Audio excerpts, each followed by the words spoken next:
বাংলাদেশের খ্যাতনামা পত্রিকা অফিসে প্রথম আলো, ডেইলি স্টার যেভাবে জ্বালিয়ে দেওয়া হয়েছে, পুড়িয়ে দেওয়া হয়েছে, burn down to the ground even, যেটা বলতে চাই, এরকম দৃশ্য সারা বিশ্ব দেখেছে। সেটা আমাদের জন্য লজ্জার জাতি হিসাবে। এটা কোনোভাবে আমরা শুধুমাত্র দুঃখ প্রকাশ করে, ক্ষমা প্রার্থনা করে সমাপ্ত করতে পারবো না।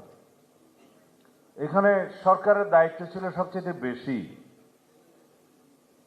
কারণ এরকম একটা প্রেডিকশন, একটা অনুমান ইন্টেলিজেন্স রিপোর্টে থাকে সব সময় যে এই ঘটনা এইভাবে হলে যদি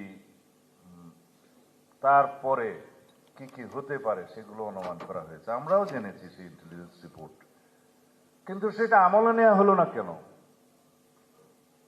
আইন শৃঙ্খলা বাহিনীকে বলার পরেও শুনেছি 1-2 ঘন্টা পরে তারা রেসপন্ড করেছে। সেটা কেন?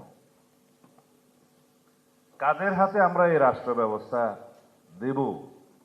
এই জনগণ দিবে। তাদের নির্ধারণ করার জন্য যাদের দায়িত্ব,